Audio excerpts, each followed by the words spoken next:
আমরা দু বোনেই বাড়িতে খুব সময় কম পাই, তাই বলে যে ঘরের অবস্থা বাড়িঘরদোরের অবস্থা খারাপ হবে তা নয়, কিন্তু আমাদের বাইরে যতটা থাকতে হয় তার থেকে বাড়িতে কমই থাকতে হয় দু বোনকে। তারপরেও ঘর বাড়ি যতটা পারা যায় শরীরের থেকে বেশি চকচক করে রাখার চেষ্টাই করি, যাতে কেউ আসলে তার মন ছুঁয়ে যায়।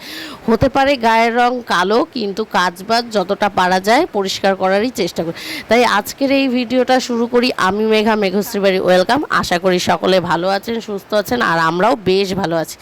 এটা যেহেতু ভাদ্র মাস, আর ভাদ্র মাসে আজকেও দাঁড়িয়ে বৃষ্টি আজ হচ্ছে কাল হচ্ছে, সেই করে করে ভাদ্র মাসের যে আবহাওয়া রয়েছে সেই আবহাওয়াতে সব বাড়িতেই কম বেশি ঘর ঝাড়া পোছা হয়েই থাকে। এটা কোনো নতুন কথা নয়। আমাদের প্রতি বছরের ন্যায় এই বছরের যাবতীয় যা যা কাজ ছিল সেই সব কিছু আমি আমার নাইটের দিন করি, কারণ সেই দিনটা আমি অনেকটা লং টাইম পাই, সেই জন্য হাতে হাতে অনেক কাজবাজ করি। যদি দিদি কিছু করে সেটার মধ্যে ভাগ আমি করি, আমার মধ্যে হাফ ও করে।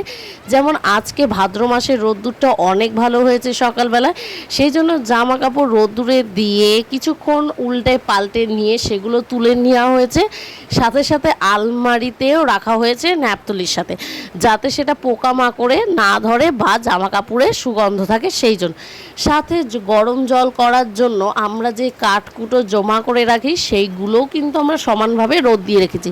শুধুমাত্র নিজেদের জামা কাপড় বলে না, যাবতীয় যা জিনিসপত্র থাকে আমরা রোদ্দুরে দিই, বৃষ্টির সময় বৃষ্টি ধরে রাখি, যাবতীয় যা কিছু আছে সেগুলো আমরা প্রত্যেকটা কাজবাজি করে রাখি। হ্যাঁ, অনেকে বলে বাইরে কাজ করলে ঘরের কাজ করা যায় না, এটা পুরোপুরি ভুল কথা। আমরাও ঘরে কাজ করি, আমরাও বাইরে চাকরি করতে যাই, আমরাও বাইরে পড়াতে যাই, কিন্তু যাও বা সময় আমরা পাই তার মধ্যেই সংসারে কাজ করি। মা যা করে করে, আমরা দুই বোনেও সমানভাবে কাজ করি।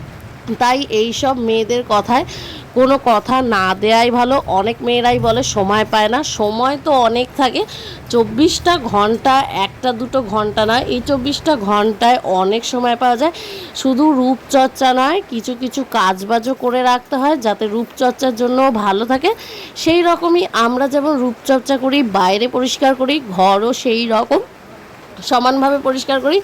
আজকের এই ভিডিওটা খুব অল্পের মধ্যে দিলাম, অনেক দিন পর এরকম একটা বাড়ির ভিডিও অল্পের মধ্যে দিতে পারছি, সেই জন্য আমার খুব ভালো লাগছে। কারণ খুব বড় বড় ভিডিও হয়ে যায়, যার জন্য কেউ দেখতে চায় না। আজকের ভিডিওটা এখানেই শেষ করলাম। সকলে ভালো থাকবে, সুস্থ থাকবে, পাশে থাকবে। আর এখনও যদি আমার পেজটাকে সাবস্ক্রাইব না করে থাকো, অবশ্যই পেজটাকে সাবস্ক্রাইব করে দেবে এরকম ভিডিও দেখার জন্য। আশা করি সকলে ভালো থাকবে, সুস্থ থাকবে।